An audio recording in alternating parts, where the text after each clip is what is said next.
തുടങ്ങാം അങ്കത്തട്ട്.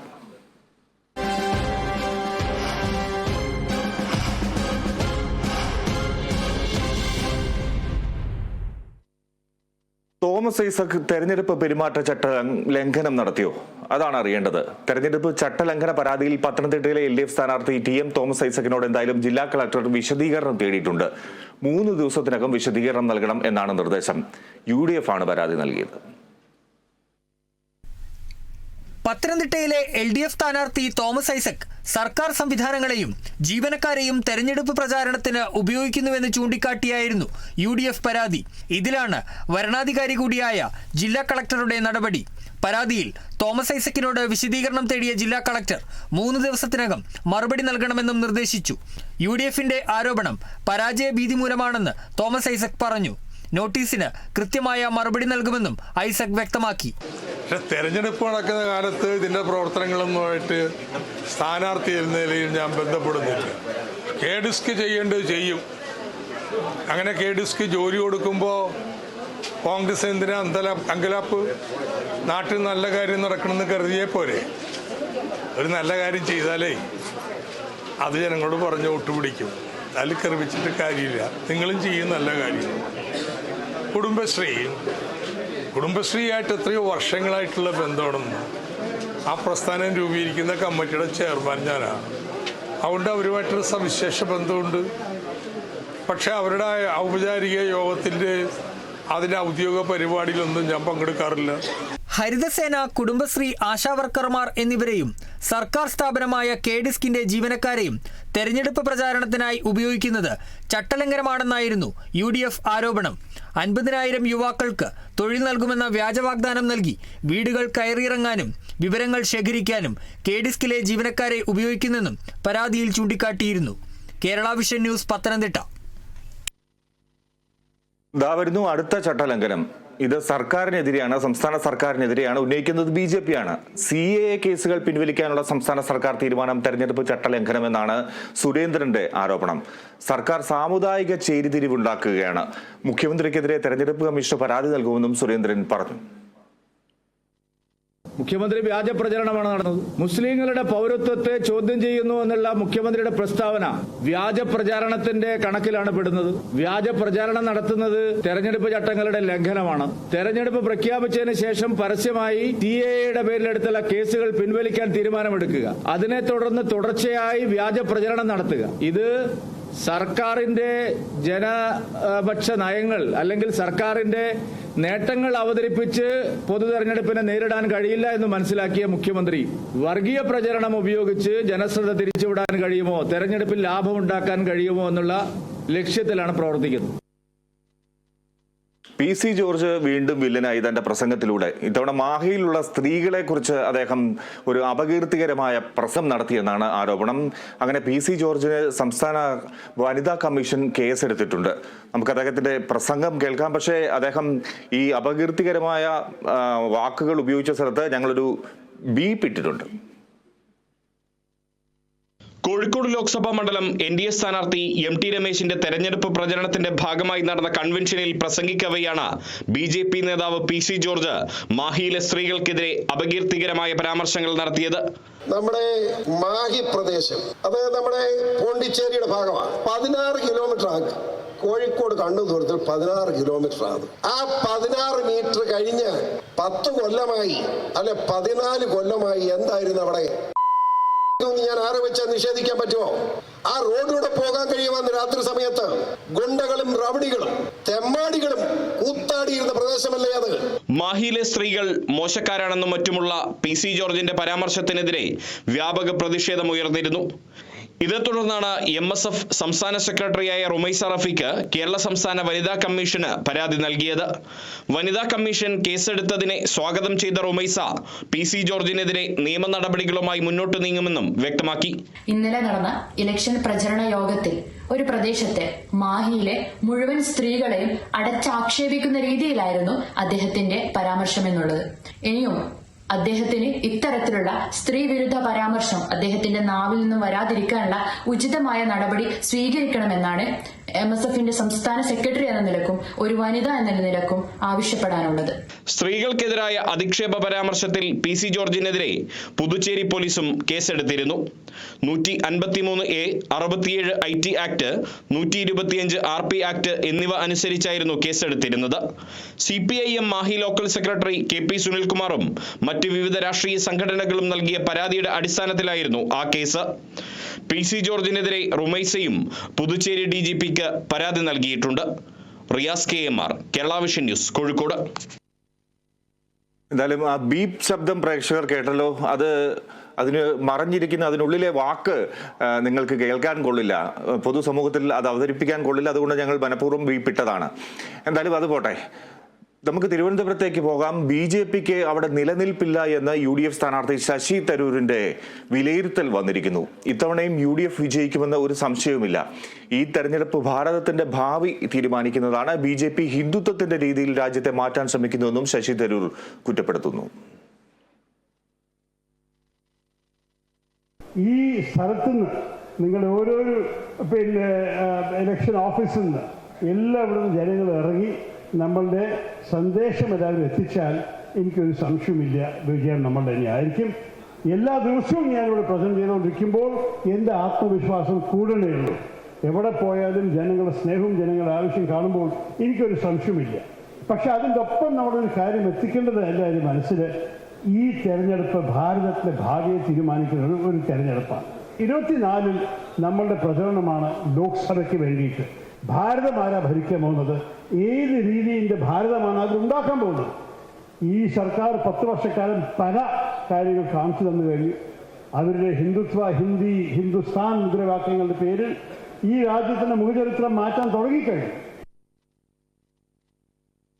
ഹൈബി ഈഡനോട് പലർക്കും അസൂയുണ്ടാവും. കാരണം അദ്ദേഹം MP ആണ്, ജനങ്ങൾക്ക് വേണ്ടി പ്രവർത്തിക്കുന്ന നേതാവാണ്, എല്ലാവർക്കും അറിയാവുന്ന ഒരു വ്യക്തിയാണ്. പക്ഷേ കോൺഗ്രസിലെ ഒരു ഉന്നത നേതാവിന് തന്നെ ഹൈബിയോട് അസൂയ തോന്നിയാലോ? ആർക്കാണ് അസൂയ? കേൾക്കാം. MP ആയതിനു ശേഷം വിശ്രമമില്ലാതെ ജനങ്ങളുടെ ഇടയിൽ പ്രവർത്തിച്ചിട്ടുണ്ട്. ഒരു സ്ഥലത്തും ഒരു പരാതി അദ്ദേഹത്തെ കുറിച്ചില്ല.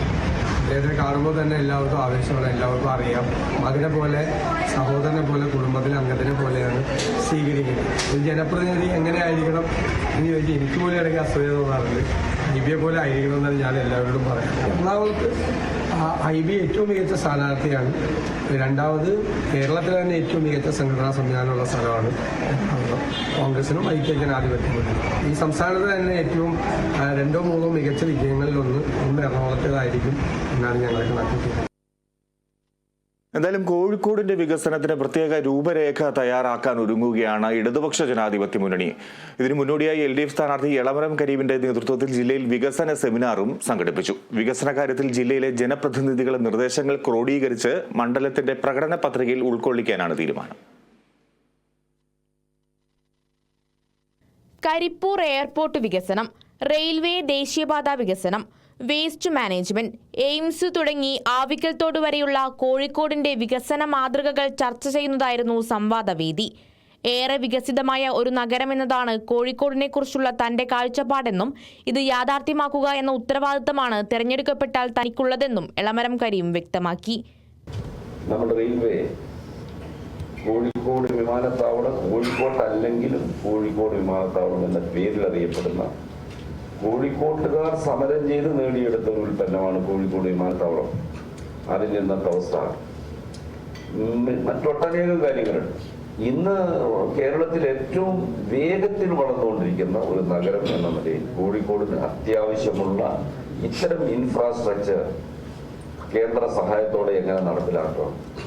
കേന്ദ്രത്തിന് മുമ്പിൽ ഇത്തരം പദ്ധതികൾ സമർപ്പിക്കേണ്ടതില്ലേ? അഥവാ അത് സ്റ്റേറ്റ് ഗവൺമെന്റിന്റെ കൂടി സഹായത്തോടെ നമുക്കിത് അവതരിപ്പിച്ച് നേടിയെടുക്കാൻ ഒരു ശ്രമം നടത്തേണ്ടതല്ലേ? ഇന്ത്യ ഇതേപോലെ നിലനിൽക്കുമോ എന്ന ഭീതിയുള്ള വർത്തമാനകാലത്തും കൂടുതൽ ഇടതെമ്പിമാരുണ്ടാകുക എന്നതിന്റെ പ്രസക്തി വലുതാണ്. മണ്ഡലത്തിലെ കോർപ്പറേഷൻ, മുനിസിപ്പൽ, പഞ്ചായത്ത് ജനപ്രതിനിധികളുമായി LDF സംഘടിപ്പിച്ച by the people, for the people, of the people ചർച്ചയിലായിരുന്നു എളമരം കരീമിന്റെ പരാമർശം. ലോക്സഭയിൽ എളമരം കരീം എന്ന ജനപ്രിയ സാരഥിയുടെ സാന്നിധ്യം കോഴിക്കോട്ടുകാരുടെ ആവശ്യത്തിനപ്പുറം ജനാധിപത്യ കക്ഷികളുടെ ആവശ്യമായി മാറുകയാണെന്ന് ചർച്ച മോഡറേറ്റ് ചെയ്തുകൊണ്ട് ജോൺ ബ്രിട്ടാസ് MP അഭിപ്രായപ്പെട്ടു. തൊഴിലാളി വർഗത്തിന് വേണ്ടി, സാധാരണക്കാർക്ക് വേണ്ടി, ഇന്ത്യയുടെ സാഹോദര്യത്തിന് വേണ്ടി, മതനിരപേക്ഷതയ്ക്ക് വേണ്ടി അക്ഷീണമെന്നിച്ച തനിക്ക് കിട്ടുന്ന ഓരോ അവസരത്തിലും ഇന്ത്യ ഇതല്ല, ഇത്തരത്തിലൊരു ഇന്ത്യയല്ല ഞങ്ങൾ വിഭാവനം ചെയ്യുന്നത്, ഇതല്ല ഞങ്ങൾ ആഗ്രഹിക്കുന്ന സാമ്പത്തിക നയങ്ങൾ. തൊഴിലാളി എന്നുള്ളൊരു വാക്ക് മന്ത്രിമാർ പറയാത്ത ഒരു കാലത്തേക്ക് ഇന്ത്യ മാറി എന്ന് അർത്ഥവത്തായി രാജ്യസഭയിൽ ധനമന്ത്രിയെ നോക്കിക്കൊണ്ട് ചൂണ്ടിക്കാണിച്ച ഒരു വ്യക്തിയാണ് സഖാവ് ഇളമരക്കർ.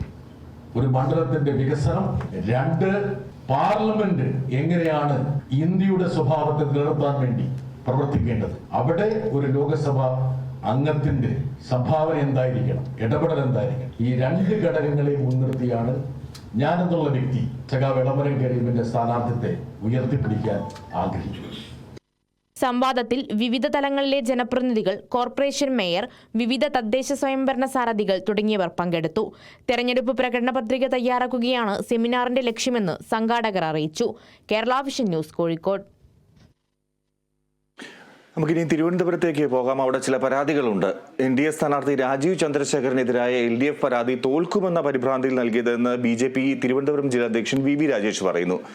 രാജീവ് ചന്ദ്രശേഖരൻ തെരഞ്ഞെടുപ്പ് പ്രഖ്യാപിക്കും മുൻപ് തന്നെ തീരദേശ മേഖലകൾ സന്ദർശിച്ച് പ്രശ്നങ്ങൾ പരിഹരിച്ചിരുന്നു.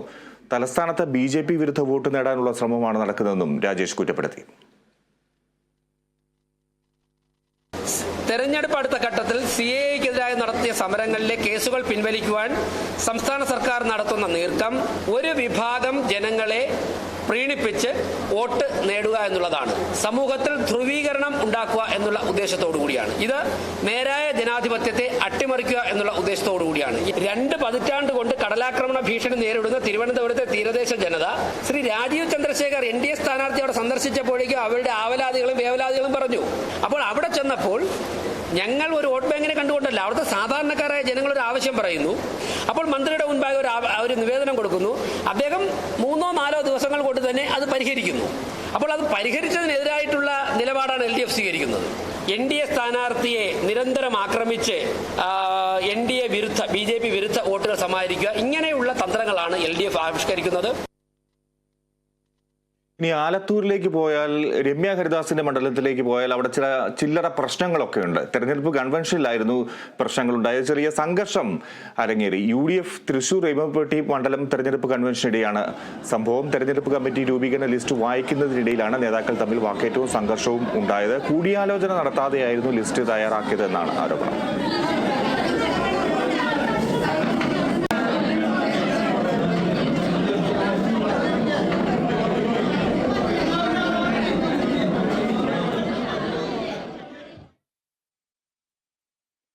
തെരഞ്ഞെടുപ്പ് കാലത്ത് ഏറ്റവും പ്രസക്തമായ ഒരു കാര്യം കാർട്ടൂണാണ്. നമ്മൾ എല്ലാ കാർട്ടൂണുകളും, പത്രത്തിൽ വരുന്ന കാർട്ടൂണുകളൊക്കെ കൂടുതൽ ശ്രദ്ധിക്കുന്ന ഒരു സമയമാണ്.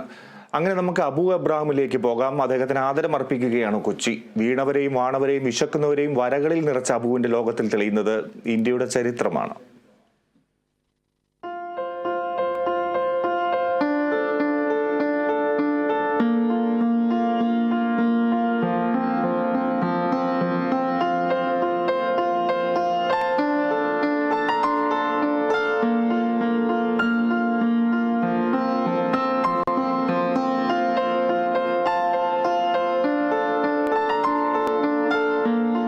ഓരോ ഫ്രെയിമിലൂടെയും ഇന്ത്യ തെളിഞ്ഞു വരികയാണ്. മറന്നുപോയ രാഷ്ട്രീയ ഭൂതകാലത്തെ മായാത്ത വരകളിലൂടെ തെളിച്ചു കാട്ടുകയാണ്. ഒരു ചിത്രപ്രദർശനം കാണുന്ന ലാഘവത്തോടെ ഇതിനെ കണ്ടു തീർക്കാനും കഴിയില്ല. കാരണം കലയ്ക്കപ്പുറം ഇത് ചരിത്രത്തിന്റെ അടയാളപ്പെടുത്തലാണ്.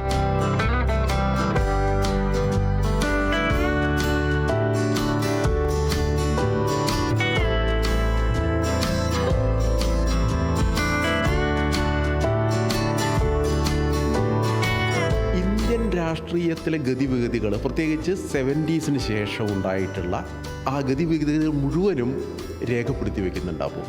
ഇത് വായിച്ചുകൊണ്ട് ഒരുപക്ഷെ ഇന്ത്യയുടെ സമകാലിക രാഷ്ട്രീയ ചരിത്രം, ഇപ്പോൾ മണ്ഡലിനെ കുറിച്ച് പറയുന്നുണ്ട്, എമർജൻസി കടന്നു വരുന്നുണ്ട്, എല്ലാം നമ്മുടെ ഇന്ത്യൻ സമകാലിക രാഷ്ട്രീയത്തിൽ ഒരു 2000-ന് മുമ്പ് ഉള്ള എല്ലാത്തരം വികാസ പരിണാമങ്ങളുടെ ഒരു ചരിത്രമായിട്ട് ഈ കാർട്ടൂണുകളെ കാണാൻ സാധിക്കും. ചിരിക്കപ്പുറം ചിന്തയുടെ ആഴങ്ങളിൽ തീർക്കുന്ന മനോഹര കാഴ്ചാബോധ്യങ്ങളാണ് ഓരോ വരകളിലും.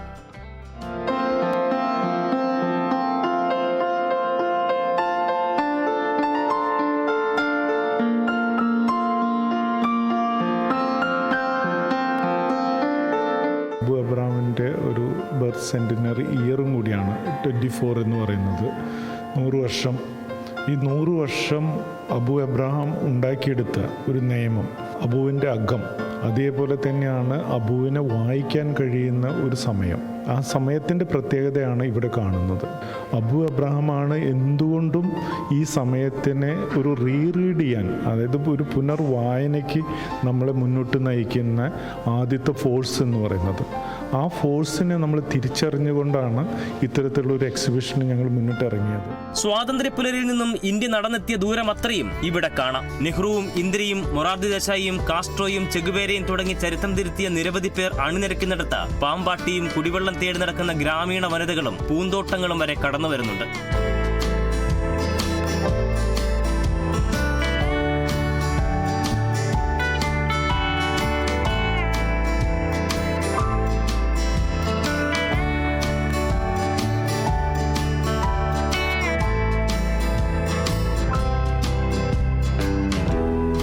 പ്രൈവറ്റ് വ്യൂ എന്ന പങ്ക്തിയും അതുയർത്തിയ വിഷയങ്ങളും സൃഷ്ടിക്കുന്നത് ഒരു ടൈം മെഷീൻ ഇഫക്റ്റ് ആണ്. പതിറ്റാണ്ടുകൾക്കപ്പുറം വരച്ച വരകൾ കാലാതിവർത്തിയായി ഇക്കാലത്തോടും സമ്മതിക്കുകയാണ്.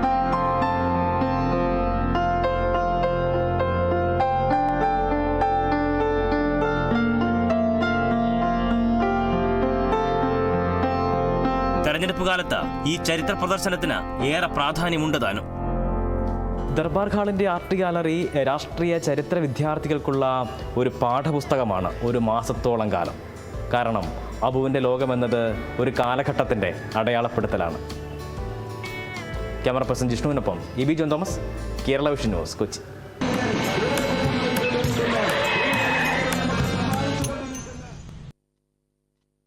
എന്തായാലും സംസ്ഥാനത്തെ 2ാം ഘട്ട പ്രചരണത്തിൽ പരമാവധി വോട്ടർമാരെ നേരിൽ കാണാനുള്ള ശ്രമത്തിലാണ് സ്ഥാനാർത്ഥികൾ. മറ്റൊരു കാര്യം ഓർമ്മപ്പെടുത്തുന്നു, വോട്ടർ പട്ടികയിൽ പേര് ചേർക്കാൻ ഇനി 2 ദിവസം കൂടിയാണ് ബാക്കിയുള്ളത്. വോട്ടർമാരെ നേരിൽ കണ്ട് വോട്ട് ചോദിക്കാനുള്ള തിരക്കിലാണ് സ്ഥാനാർത്ഥികൾ. അവശേഷിക്കുന്ന ദിവസങ്ങൾ എങ്ങനെ തങ്ങൾക്ക് അനുകൂലമാക്കാമെന്നുള്ള പ്രചാരണ തന്ത്രങ്ങളുമായിട്ടാണ് സ്ഥാനാർത്ഥികൾ മുന്നോട്ടു പോകുന്നത്. LDFും UDFും പൗരത്വ ഭേദഗതി നിയമം, മണിപ്പൂർ വിഷയം തുടങ്ങിയ വിഷയങ്ങൾ മുന്നോട്ട് വയ്ക്കുമ്പോൾ BJP അതിനെ ശക്തമായ നിലയിൽ തന്നെ എതിർക്കുന്നുണ്ട്. കേജ്രിവാളിന്റെ അറസ്റ്റ് ഉയർത്തി കേന്ദ്ര സർക്കാർ പ്രതിപക്ഷത്തെ വേട്ടയാടുന്നുവെന്ന പ്രചാരണവും LDFും UDFും ശക്തമാക്കിയിട്ടുണ്ട്. CAA കേസുകൾ പിൻവലിക്കാനുള്ള സർക്കാർ തീരുമാനം തെരഞ്ഞെടുപ്പ് ചട്ട ലംഘനമാണെന്നും തെരഞ്ഞെടുപ്പ് കമ്മീഷന് പരാതി നൽകുമെന്നും BJP വ്യക്തമാക്കുന്നു. സർക്കാർ സാമുദായിക ചേരിതിരിവ് നടത്തുന്നുവെന്നും വിമർശനമുണ്ട്. അതേസമയം തിരുവനന്തപുരം BJP സ്ഥാനാർത്ഥി തെരഞ്ഞെടുപ്പ് ചട്ടം ലംഘിച്ചുള്ള പ്രചാരണമാണ് നടത്തുന്നത് എന്നാരോപിച്ച് രാജീവ് ചന്ദ്രശേഖറിനെതിരെ LDF തെരഞ്ഞെടുപ്പ് കമ്മീഷന് പരാതി നൽകിയിരുന്നു.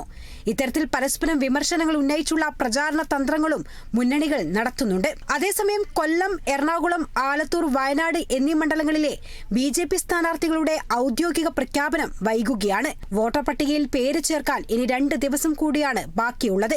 ഏപ്രിൽ 4-നാണ് അന്തിമ വോട്ടർ പട്ടിക പ്രസിദ്ധീകരിക്കുക. കേരളം ബൂത്തിലെത്താൻ ഇനി 33 ദിവസം മാത്രം ബാക്കി. News desk, Kerala Vision news. ചരിത്രം അതിൻ്റെ സ്പന്ദനം തുടരുകയാണ്. ചരിത്രത്തിൽ നിന്ന് പലതും നമുക്ക് ഓർത്തെടുക്കാനാകും. ഇനി പോകാം ചരിത്ര സ്പന്ദനങ്ങളിലേക്ക്.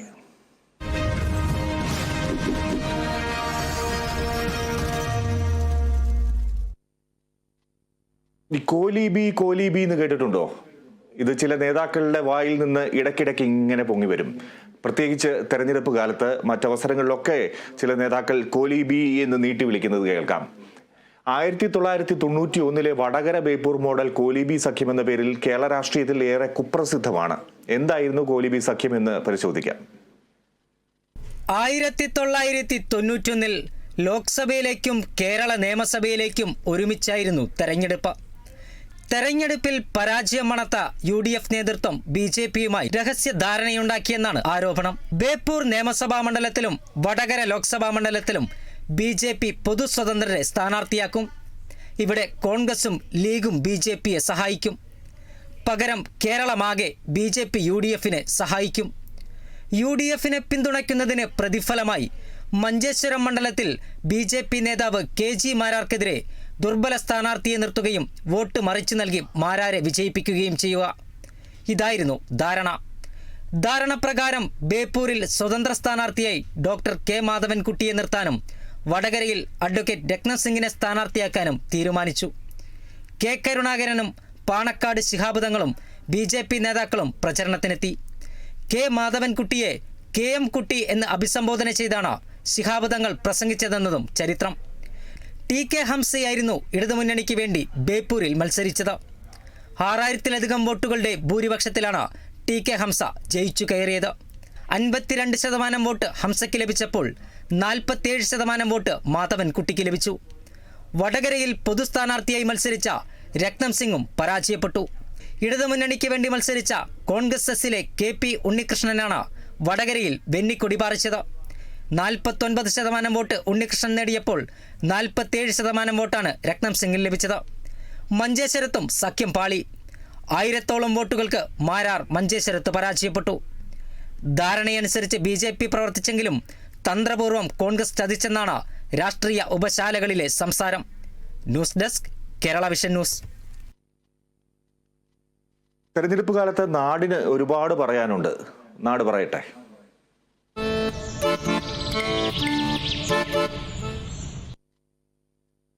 എന്തായാലും നാട് കടത്തിയ അരിക്കൊമ്പന്റെ ഇടുക്കി ചിന്നക്കനാൽ സിങ്ക് ഘട്ടത്തെ തെരഞ്ഞെടുപ്പ് വിശേഷങ്ങളാണ് കാണാൻ പോകുന്നത്. ബിനീഷ് ആന്റണി അവിടെ നിന്ന് വിശേഷങ്ങൾ അറിയിക്കുന്നു. അരിക്കൊമ്പനെ നാട് കടത്തിയ സിങ്ക് കണ്ടത്താണ് ഞാനിപ്പോൾ ഉള്ളത്. ഇവിടുത്തെ തിരഞ്ഞെടുപ്പ് വിശേഷങ്ങളും അഭിപ്രായങ്ങളും നമുക്ക് കേൾക്കാം.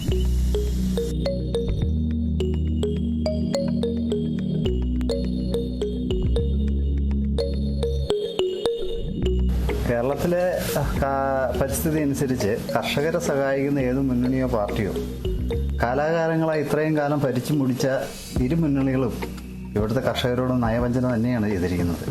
ഇടുക്കി വനമാക്കി മാറ്റാനുള്ള പദ്ധതി, റവന്യൂ വനം വകുപ്പുകളുടെ അനധികൃതമായ പല നടപടികളും കർഷകരെ പരിധിയിലധികം ദ്രോഹിച്ചുകൊണ്ടിരിക്കുകയാണ്. അതിനനുസരിച്ച് കർഷകർക്ക് ആശ്വാസകരമായ നടപടി ആര് സ്വീകരിക്കുന്നു അവരോടൊപ്പം കർഷകർ നിൽക്കും. അതാണ് ഞങ്ങളുടെ ഒരു നിലപാട്. കൃത്യമായിട്ടുള്ള നിലപാടില്ല. നിലപാടുണ്ട്. ഞങ്ങൾ സ്ഥാനാർത്ഥികളുമായിട്ട് നേരിട്ട് സംവാദം നടത്തിയ ശേഷം തീരുമാനിക്കും. ഇടുക്കിയിൽ ആരാ വിജയിക്കുക? ഞങ്ങളുടെ അഭിപ്രായത്തിന് ഡീൻ കുര്യാക്കോസേ ജയിക്കുകയുള്ളൂ. കാരണം എന്നാന്ന് വെച്ചാൽ കർഷകർക്ക് വേണ്ടി നിയമസഭയിൽ അവരെ കാര്യം പറയുന്ന ഡീൻ മാത്രമേ ഉള്ളൂ. ഇവിടെ സിംഗേണ്ടത്ത് ഇപ്പോൾ 12 കുടുംബക്കാരെ കൂടി ഇറക്കി 15 കുടുംബക്കാരെ നോട്ടീസ് കൊടുക്കാൻ വേണ്ടി കാത്തിരിക്കുന്നു. അതിന് പുറമെ CPIക്കാർ ഇവിടെ ഇറങ്ങി പറഞ്ഞുകൊണ്ടിരുന്ന 12 കുടുംബക്കാരെ ഇറക്കി വിട്ടിട്ട് ആ സ്ഥലം 3 സെന്റ് വീതം തോട്ടം തൊഴിലാളികൾക്ക് കൊടുക്കണമെന്നാണ് പറയുന്നത്. അത് നടപടിയുള്ള കാര്യമാണോ? അല്ല. അപ്പം ഇതിനൊക്കെ വേണ്ടി ഞങ്ങൾക്ക് വേണ്ടി കർഷക ജനതയ്ക്ക് വേണ്ടി പറയാൻ ഡീൻ കുര്യാക്കോസ് ഉള്ളു. അതുകൊണ്ട് ഡീൻ കുര്യാക്കോസ് ജയിക്കുന്നു തന്നെയാണ് ഞങ്ങളുടെ അഭിപ്രായം. ഡീൻ കുര്യാക്കോസ് ജയിക്കും, അത് ഉറപ്പ്. ഞങ്ങൾ ഇവിടെ കാരണം ഇവിടെ ഞങ്ങൾ കൊടുക്കുന്ന വോട്ടെന്ന് പറഞ്ഞാൽ ഡീൻ കുര്യാക്കോസിനാണ്. കക്ഷി രാഷ്ട്രീയമല്ല. ഞങ്ങളിവിടെ ഈ 62 ദിവസവും ഈ പഞ്ഞം കിടന്നിട്ട് ഒരു നേതാവ് CPMൻ്റെയോ CPIയുടെ നേതാക്കന്മാർ വന്നുപോയി എന്നൊരു പേരിൽ വന്നുപോയതല്ലാതെ ഞങ്ങളെ സഹായിക്കാൻ ആരും വന്നിട്ടില്ല. ഈ പ്രാവശ്യം LDF വരുമെന്നാണ് ഞങ്ങളുടെ ധാരണ. ജോയ് ജോർജ് ജയിക്കുന്നതാണ് ഞങ്ങളുടെ വിശ്വാസം. പിന്നെ ജയിക്കുന്ന ആരായാലും നമുക്ക് നന്മ ചെയ്യണമെന്നാണ് കരുതിയിരിക്കുന്നത്. ഇതുവരെ ഒന്നും കണ്ടിട്ടില്ല. ഇനി എങ്ങനെയാന്ന് മുന്നോട്ട് അറിഞ്ഞിട്ട് വരട്ടെ എന്തെങ്കിലും പറയാം. വ്യത്യസ്ത നിലപാടുണ്ടെങ്കിലും കർഷകർക്കൊപ്പം നിൽക്കുന്ന സ്ഥാനാർത്ഥികൾക്കായിരിക്കും ഇത്തവണത്തെ സിങ്ക് കണ്ടത്തെ വോട്ട്. ക്യാമറ പേഴ്സൺ ധന്യ ജോർജിനൊപ്പം ബിനീഷ് ആന്റണി, കേരള വിഷൻ ന്യൂസ്, ഇടുക്കി. ഇനി പഞ്ച് ഡയലോഗ്.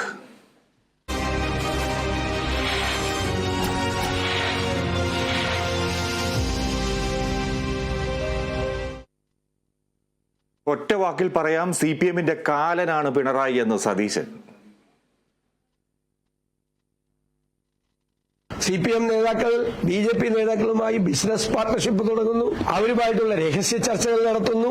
അവര് ജയിച്ചു വരും, അവർ കയറി വരും, അവർക്കിവിടെ വലിയ സ്പേസ് ഉണ്ട് എന്ന് പ്രസംഗിക്കുന്നു. ഇതെല്ലാം ചെയ്യിക്കുന്നത് മുഖ്യമന്ത്രി തന്നെയാണ്. കാരണം മുഖ്യമന്ത്രി BJP പേടിയിലാണ് ഈ സംസ്ഥാനം ഭരിക്കുന്നത്. അവര് തന്നെയല്ലേ പറഞ്ഞത്, ഈനാമ്പേച്ചിയുടെ കാര്യം പറഞ്ഞത്, മരപ്പട്ടിയുടെ കാര്യം പറഞ്ഞത്, നീരാളി കൊടിയുണ്ടാവില്ല, ചിഹ്നം ഉണ്ടാവില്ല. ആ സ്ഥിതിയിലേക്ക് CPM തകർന്നു. തകർച്ചയ്ക്ക് കാരണം ഞങ്ങളാണോ? സ്വയം കൃത അനർത്ഥമാണ്.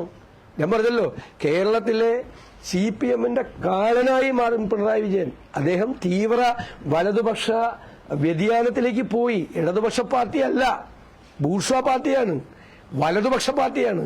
തീവ്ര വലതുപക്ഷ നിലപാടുകളാണ് എടുക്കേണ്ടത്. BJPയുടെ വേറൊരു ഫാസിസ്റ്റ് പതിപ്പാണ് അവര്. ഇനി ഓർമ്മയിലെ വോട്ട്.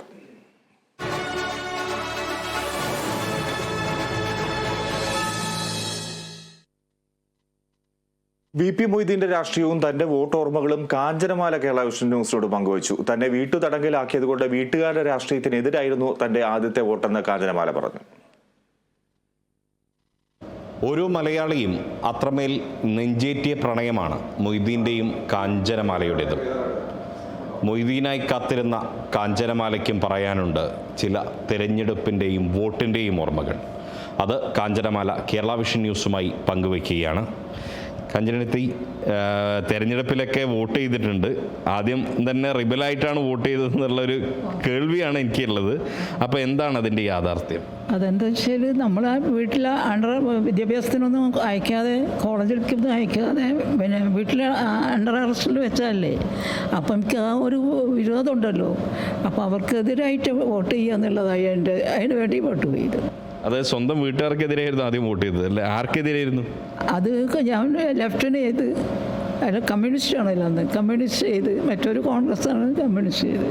ആ ഓർമ്മയുണ്ട്, ഏതിന് ചെയ്ത്.